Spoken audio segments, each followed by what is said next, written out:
Transparency International defines corruption as the abuse of entrusted power for private gain. Transparency International divides corruption in three main sections: grand, petty, and political. Grand stands for corrupt acts in high-level government where the public leaders take advantage from public resources, affecting citizens in economical, social, and political matters.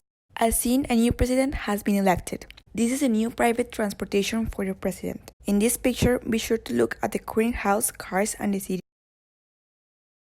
The new changes include getting rid of hospitals, the theater, the daycare center, and establishment of a new factory that contaminates the city. The president house and cars expand, and public transportation services are poor. Here, a citizen complained, got approved, and got the police to investigate the corruption acts of the president. Now the president and everyone involved in the grand corruption are in jail, and the city was back into what it was before. Petty stands for middle to low level of authorities in corruptive acts with citizens looking to meet their basic needs like health, education, or important official documents. Political stands for corrupted acts that manipulate laws, financial matters, or institutions in order to have more power or money. Corruption affects multidisciplinary categories or subjects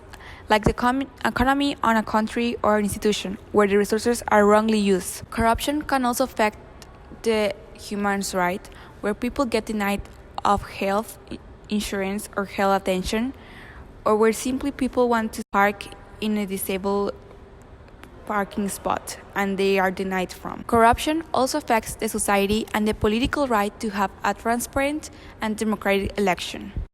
A clear and simple example are the 2018 elections. Transparency International has published that 5 out of 10 citizens in the 2018 elections have been offered a bribe for their vote. This gives you a clear view of how democracy is altered thanks to corruption. Corruptive acts happen always in Mexico.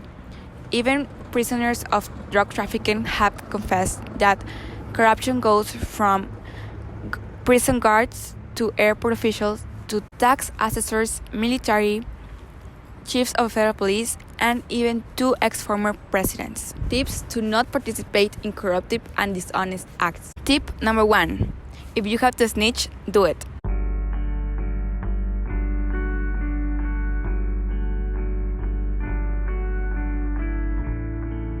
Tip number 2. Take responsibility of your actions.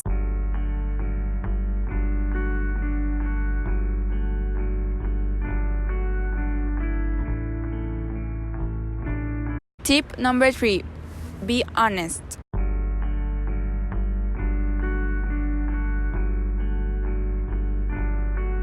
Tip number 4.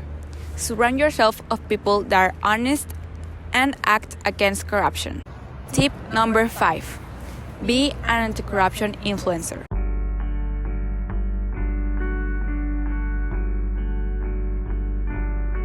As citizens, it is our social responsibility to do something about corruption and push the government to do something. All of the examples before show corruption cannot be approached from a single disciplinary perspective.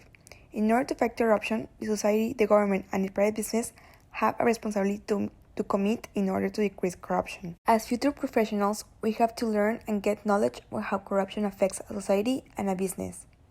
We have to work in order to offer transparency and honesty. In Mexico, there are laws to avoid corruption, but these laws are not practiced well and right. We have the chance to do it right. I invite you to unite the anti-corruption cause and fight corruption in Mexico.